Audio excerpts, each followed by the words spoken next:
Hello, everyone. This is Adam Meister, the BitcoinMeister, the Disrupt Meister. Welcome to Today in Bitcoin. Today is January 15th, 2017. And as you can tell, I'm more excited than I usually am because we have a super special guest here. It is Amanda B. Johnson. You used to know her from the, Daily Decrypt, and now she's here to tell us about Dash. So Amanda, thank you for being on the show today. Thanks for the invite, Adam.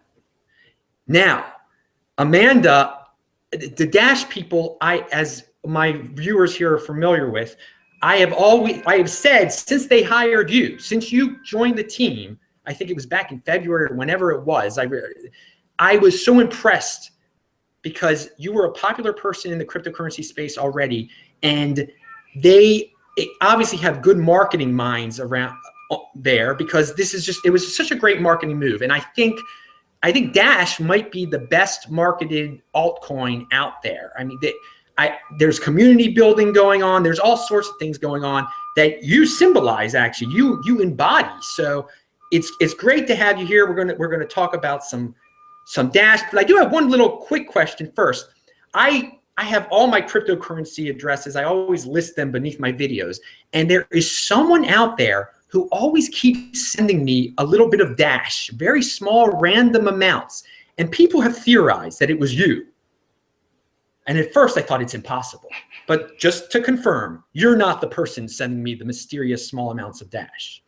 Well, I think I'll just have to leave you to wonder, and you would never know if I were, because if I were tipping you, I would be sending them private send, so you wouldn't know who's tipping you.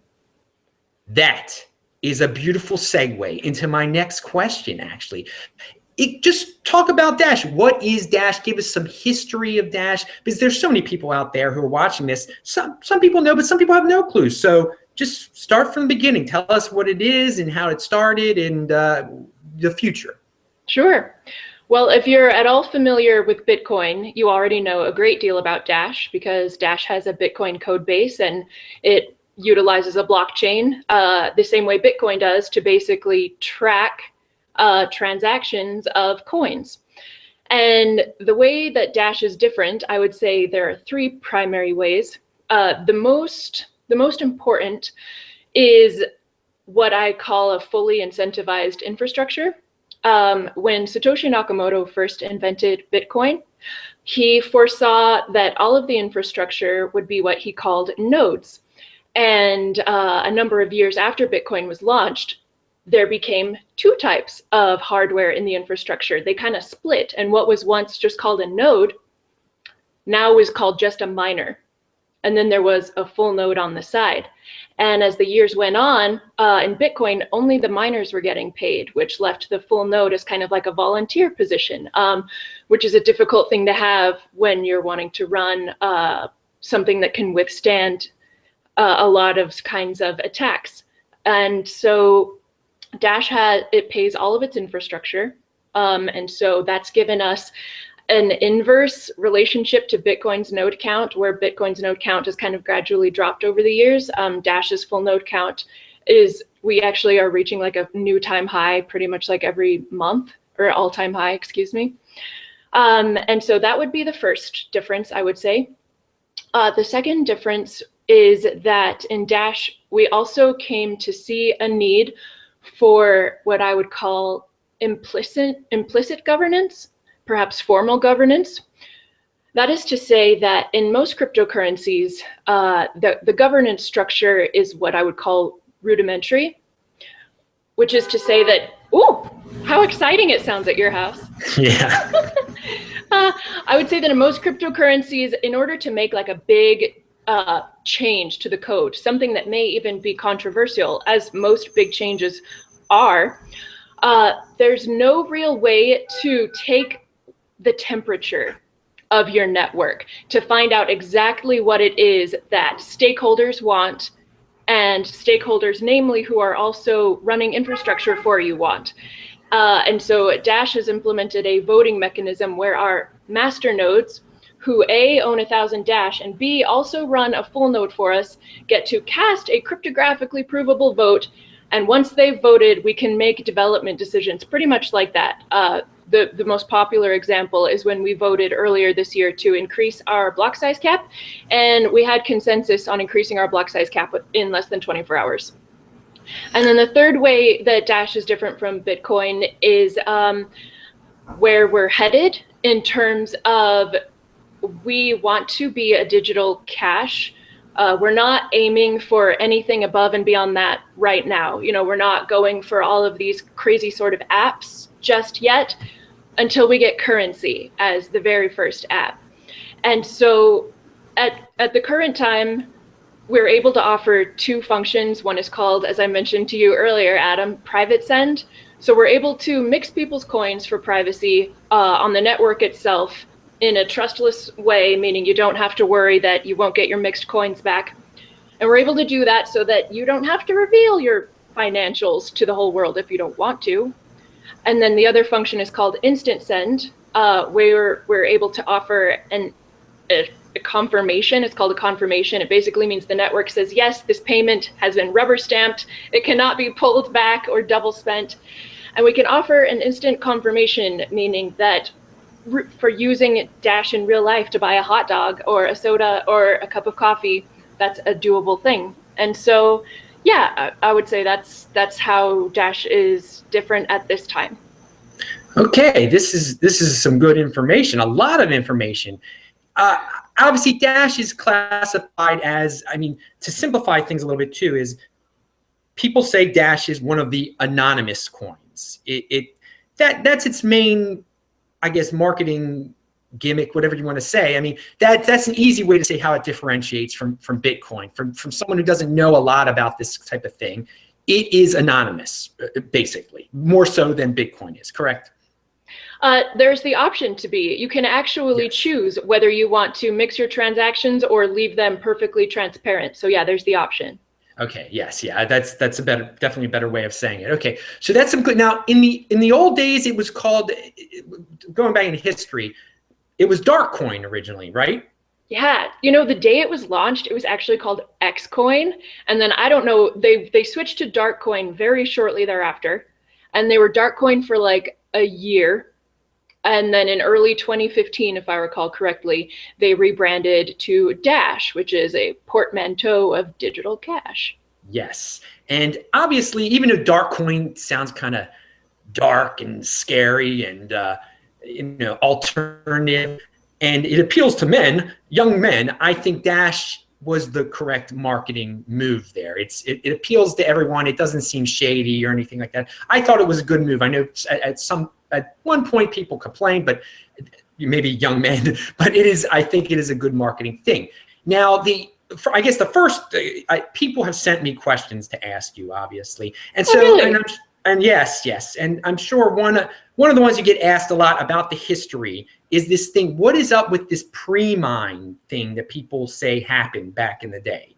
They say that there was a Dash pre-mine. Is this, what's your answer to that question? Because someone asked about that, and it comes up, obviously. Sure. I remember asking about it when I first started learning about Dash as well. So actually the terminology there it's a false statement to say that Dash had a pre-mine, because a pre-mine is something, for example, in Ethereum.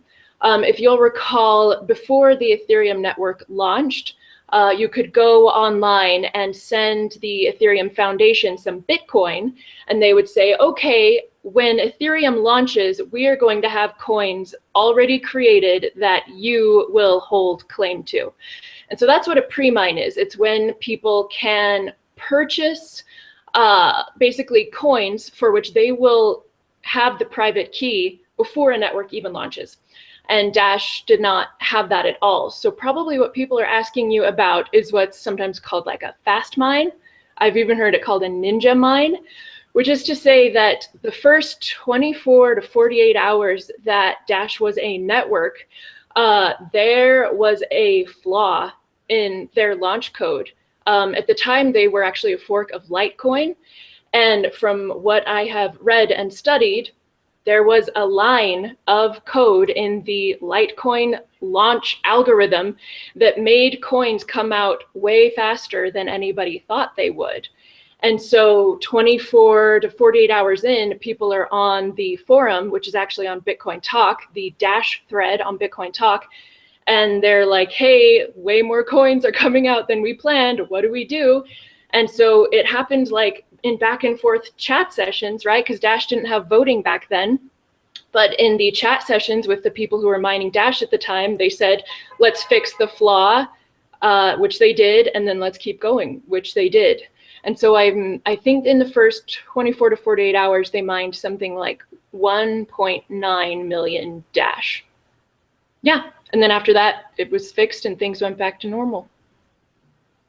Okay, that's a good. I had not heard that before. I had not done much research onto it before. But you know, people send me all these different rumors and conspiracies and everything. So there's Amanda's explanation, everyone. So you know, believe it if you want to believe it. Don't believe it. But there is an explanation right there to that pre-mine rumor. All right, so let's move on from that question.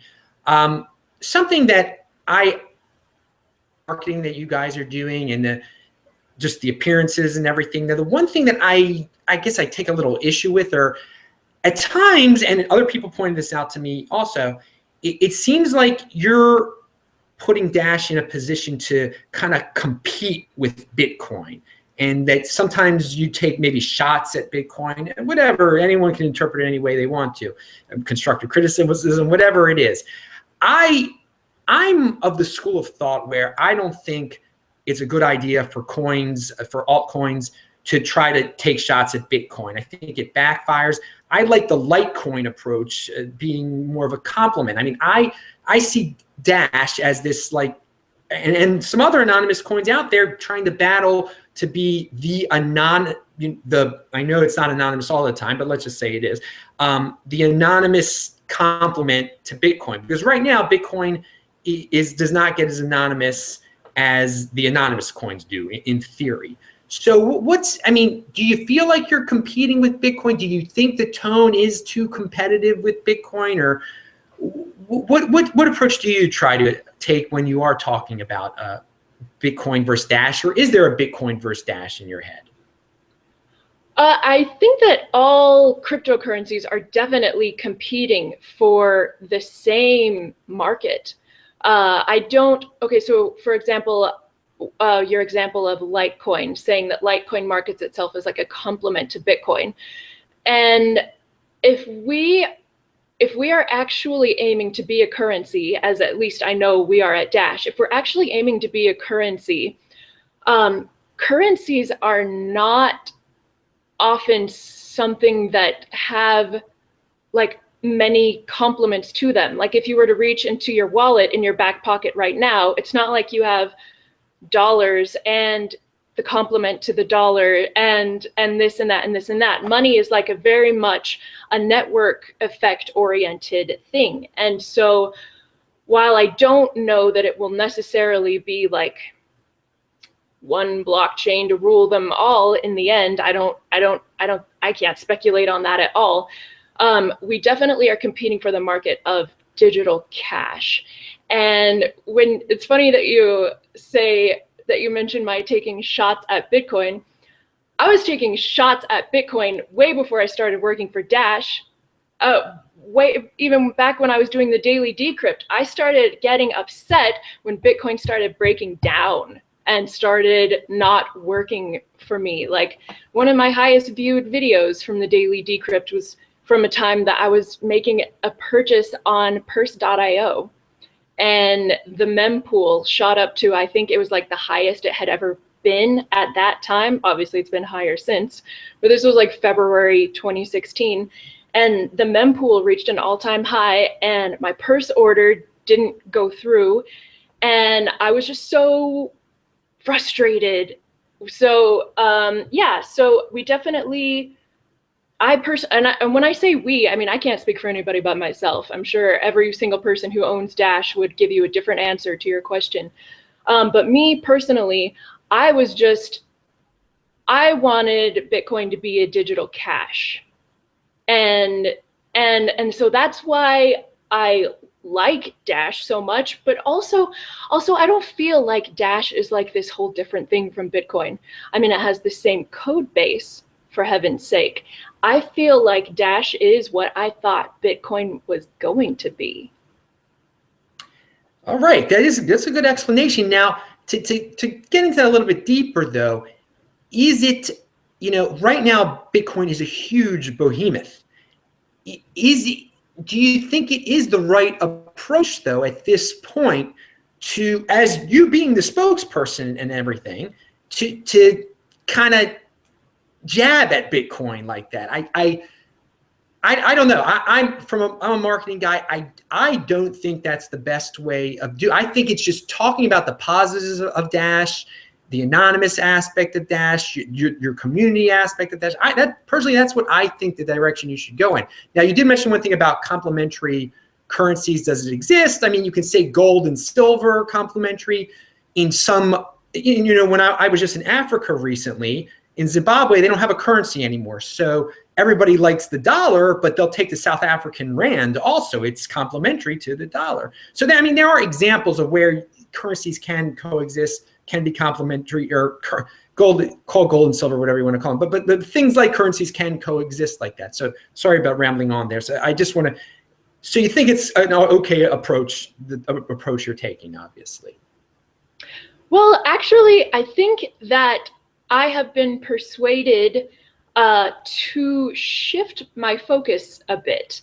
I used to think that Dash's main market for the next year until Evolution comes out, which is going to be our product. I like to call it a cryptocurrency even your mother could use.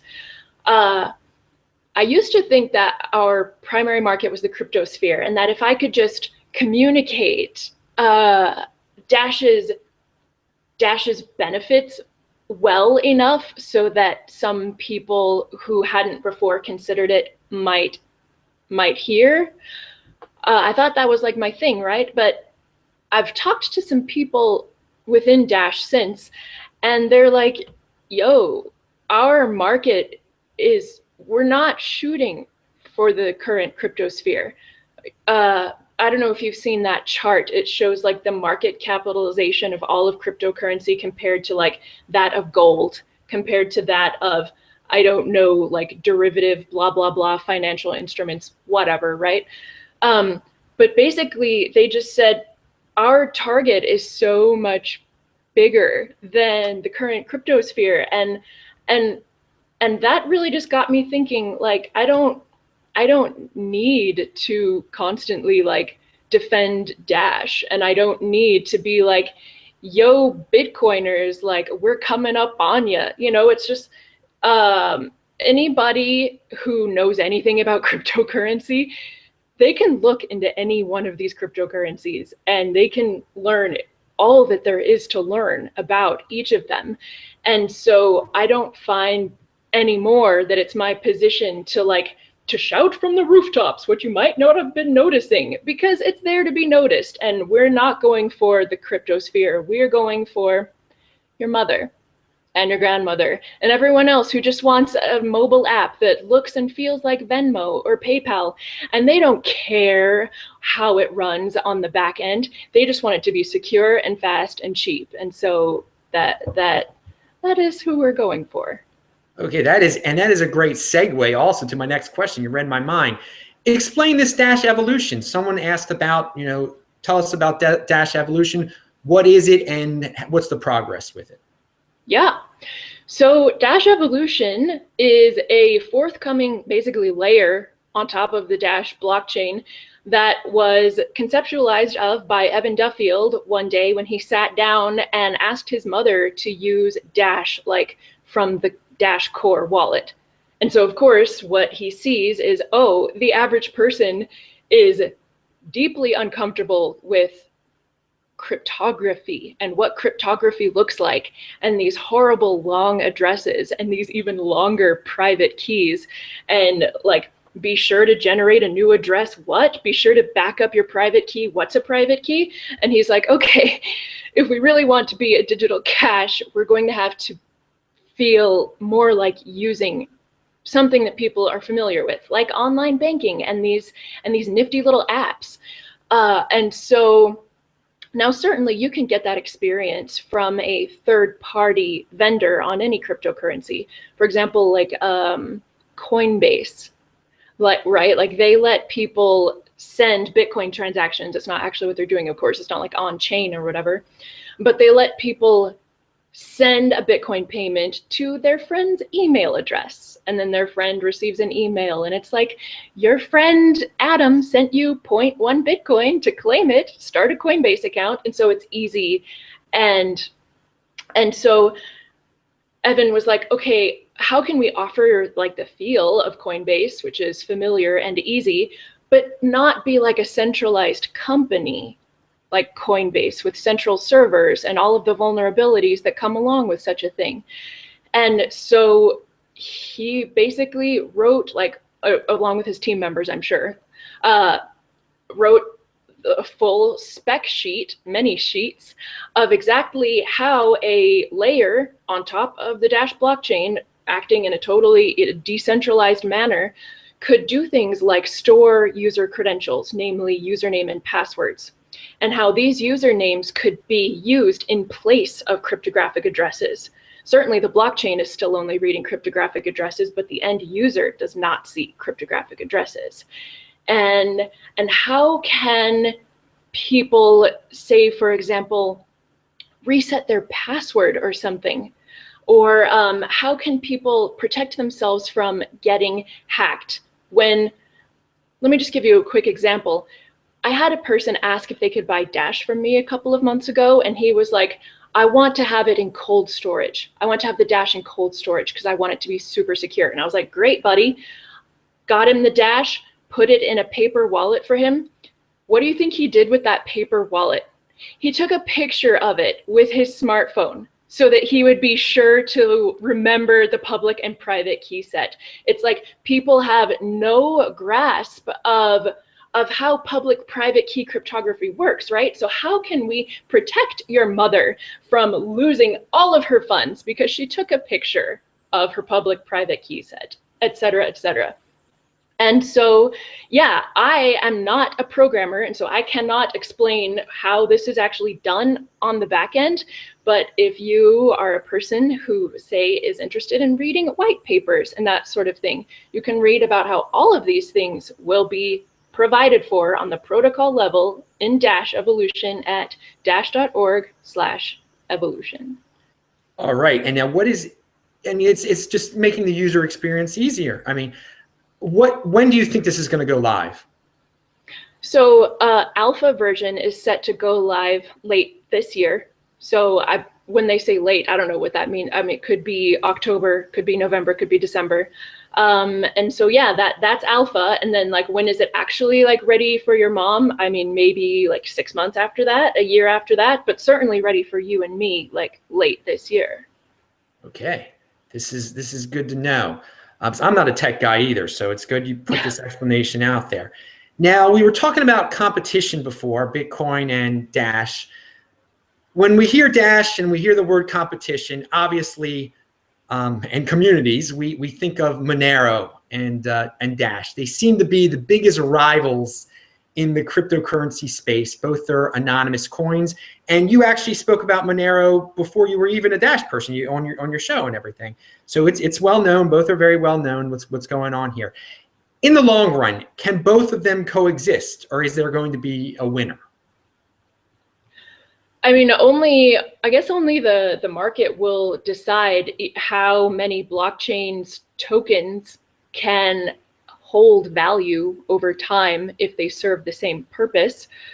When it comes to Dash and Monero specifically, I think that in terms of just the offering of like the anonymity, I think that's the only thing that Dash and Monero have in common.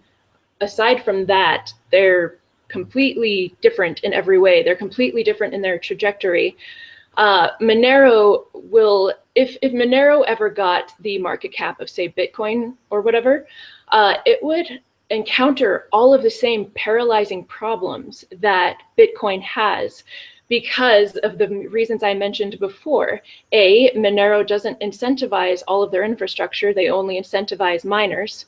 And B, they have no implicit or formal governance mechanism. And so it might not be a block size debate for Monero, it might be something else, whatever it is, whatever large change is looming that it's like, hey, we should probably do this, while other people are saying, hey, we probably shouldn't. The only way to see what the network actually thinks, the majority that is to initiate a hard fork. And as we've seen, initiating a hard fork without taking a cryptographic vote of your infrastructure running vested participants beforehand can result in something like what happened with Ethereum, where you have Ethereum 1 and Ethereum 2. So a failure to have proper governance has very serious consequences. And so, I mean, these things will become a problem for Monero the same way they have been for Bitcoin if Monero ever got that big.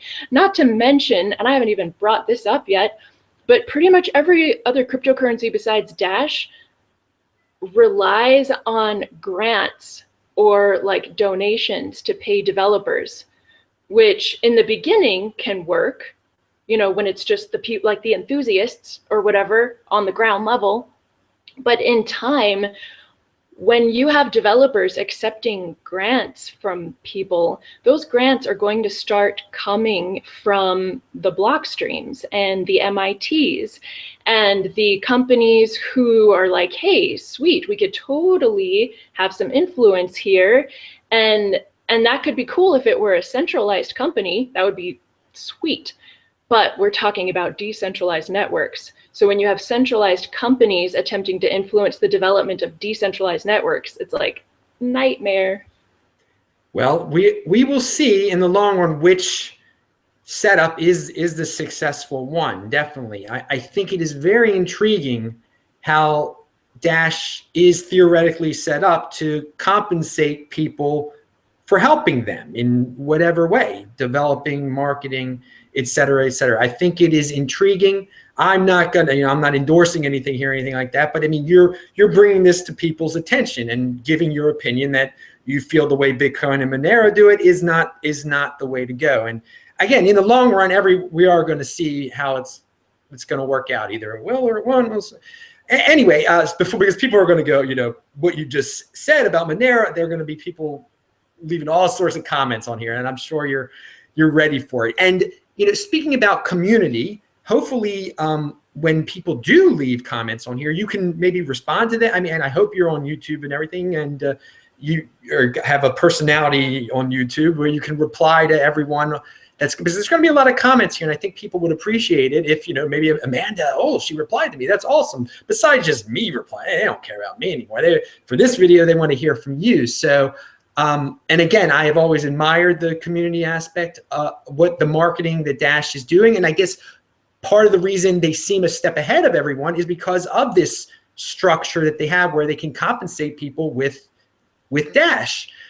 So with that thought, I'm obviously in the United States of America. I see it from an American perspective. Have you guys reached out to any developing nations? Do you have marketing there? Because in some of these developing nations, it's like illegal to do everything, and it would help to have some anonymous options. I think I think there's a big market out there outside of the United States for anonymous coins.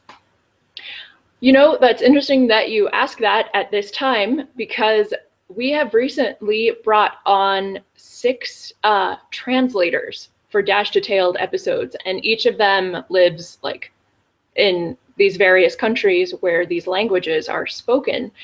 And just the other day, our French translator, his name is David, he was like, hey, by the way, guys, I just launched dashfrance.com. And we're like, sweet. And like members of the core team also live like all around the world, and so they're getting paid Dash. And if they're relying on that for salary at all, right, they need to change that into their local fiat currency. And so I don't know if it was an intended consequence or not, but a consequence of our treasury system, in that, you know, as you said, we can pay whoever we vote to help us. A consequence of that has been that these people who are getting paid all over the world are starting to build little Dash ecosystems where they live, because they now need to either spend that Dash directly or trade it for fiat. So because we employed them, they are now building Dash-related stuff in their home countries that would not have been built unless we had employed them. I think that's actually a great story. I like that. That's very interesting. You only hear that here. That's very nice. Now, with community that we're talking about here, and conferences and all that stuff, would you go to a Dash conference or a cryptocurrency conference in another country? That's a question. And what type of, and a related question is, tell us about some community outreach plans that you do have that maybe people don't know about yet that are on the table. So what's your deal with visiting foreign countries for conferences? Because again, I think I have personally found going to cryptocurrency conferences in foreign countries, in Africa specifically, to be much more valuable than going to ones in the United States. I mean, there's just like, it's a black and white issue. It's totally different. When you're in another country, at least in Africa, I mean, you network, people are so excited. There's a lot of learning going on. In America, it seems like more of like a financial meeting. So anyway, your community outreach plans and any plans to go to foreign countries, you personally? I don't have any scheduled conferences at this time. Of course, I would be open to go to a Dash conference that was held somewhere else. That would be righteous. I do think that there may, in the next year or two, if no one else has thrown one first, I think that the core team will throw the world's first DashCon at their brand new office center, which is also being paid for by Dash's treasury, down at the University of New Mexico. Is that what it's called? University of New Mexico? Is that the... I'm sorry, they're in Arizona. I frequently get Arizona and New Mexico mixed up. I don't know why. I have my whole life. Anywho, they're in Phoenix, Arizona. Whatever the name of the university is in Phoenix, Arizona, that's where they're renting office space now. Okay. Yeah, aside from that, I have been to a Bitcoin conference in Mexico City, as well as Amsterdam. And yeah, so though I don't have anything on the schedule at this time, I would of course be open to attending one. And as far as outreach, Pete and I did just wrap up an outreach tour. It was probably our first outreach tour that we went on about a month ago. We stopped in Salt Lake City, Utah, St. Paul, Minnesota, Austin, Texas, and Albuquerque, New Mexico. And yeah, and it was great. And like you said, Adam, it was eye-opening to not be in so much of like a financy atmosphere where it's all like, here's my tie, here's my business card, call me, but rather people who are interested in like, is there a different type of money coming up in the world? If so, what is it? How might that affect me? Do I want to get involved? Do I not? What are the benefits? Like, and so, yeah, it felt more like that, and it was fun.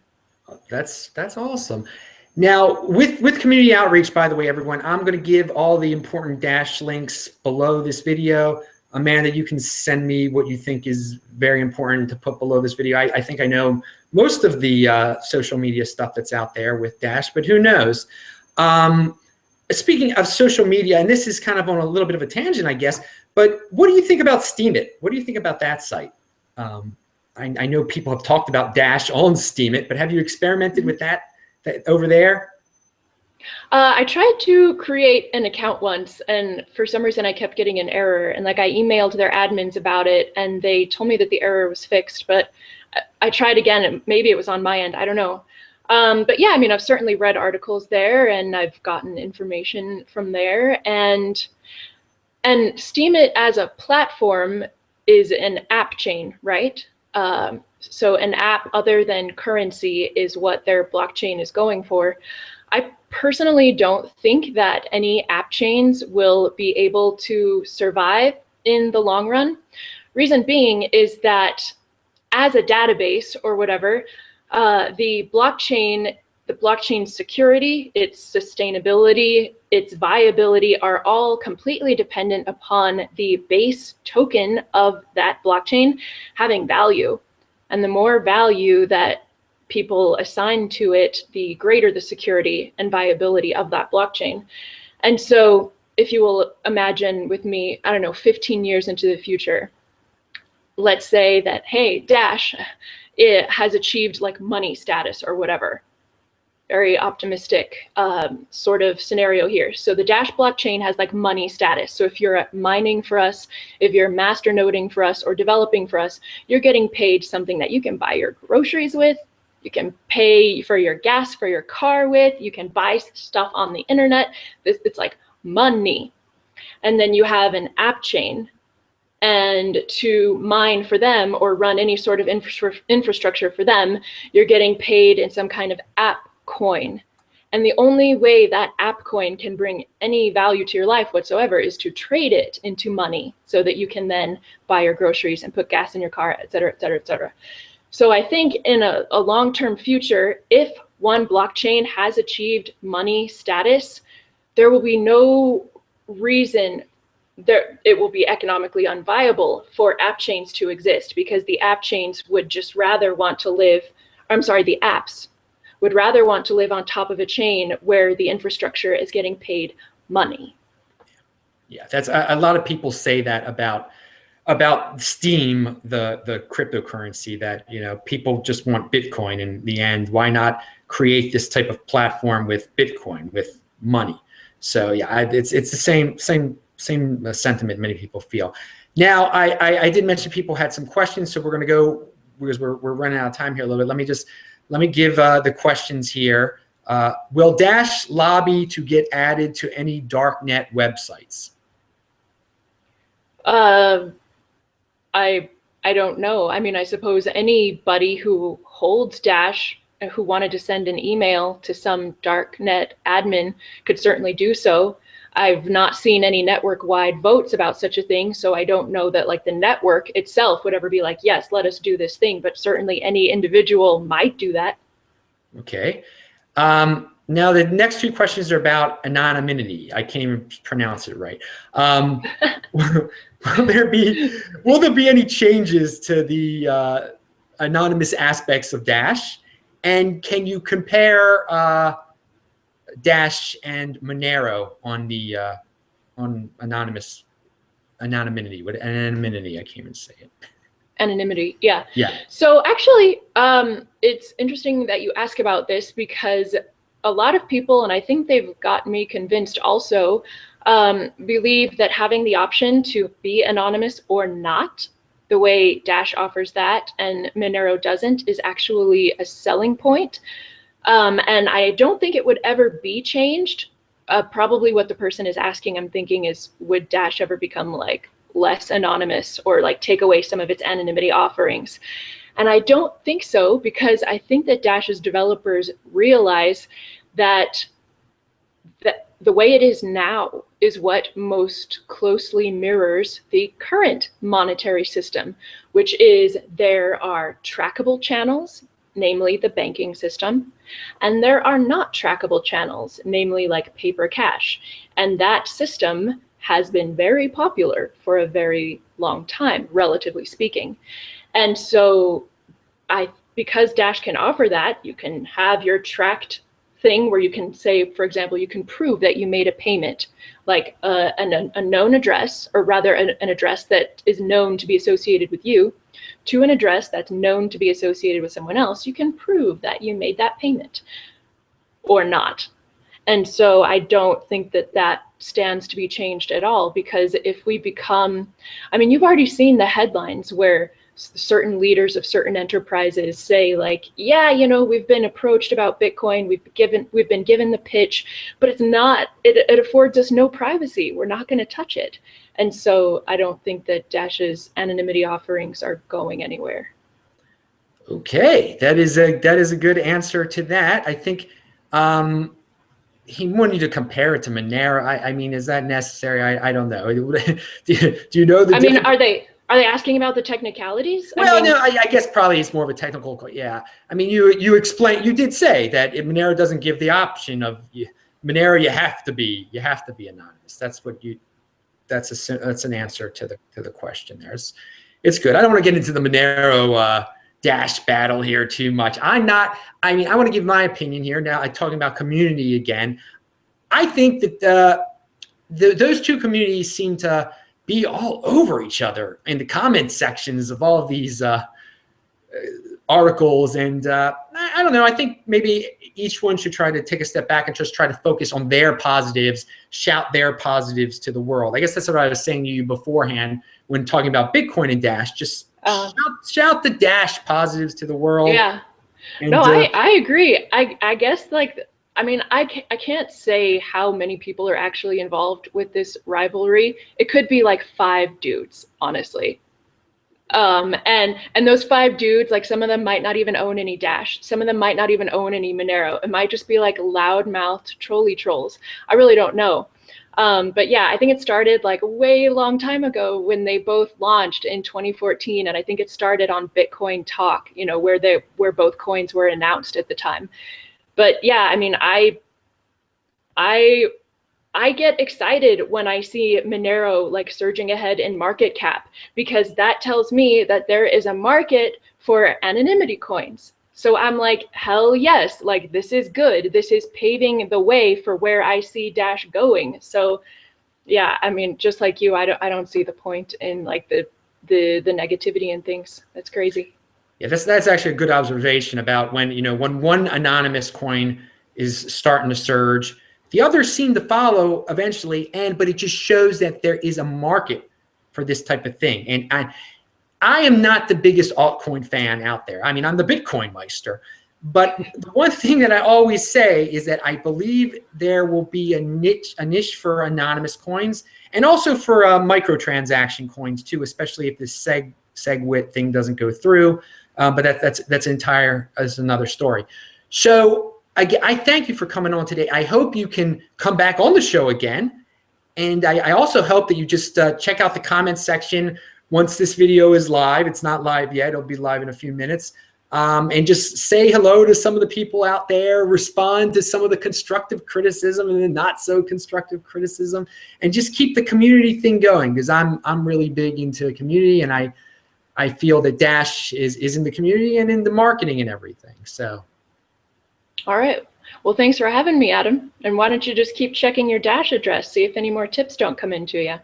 Oh, I will keep checking it. So again, thank you, Amanda B. Johnson, for being a guest today. I am going to give all the important links below this video. So I'm Adam Meister, the BitcoinMeister, the Disrupt Meister. But before I give my classic send-off, I do want to say, do you have anything else you want to share, though, real quick? Anything that I forgot? No. I mean, I guess I would just hope that you follow me on Twitter at @DashDetailed. All right, good. I didn't want to do a quick sign-off like that, but here's my sign-off. I'm Adam Meister, the BitcoinMeister, the Disrupt Meister. Remember to subscribe to this channel, like this video, share this video, and of course, check out the notes section below. My Dash address is there. Everything's going to be down there, all of Amanda's information. Hopefully, we'll see her in the comments section soon. Take care, everyone. Bye-bye.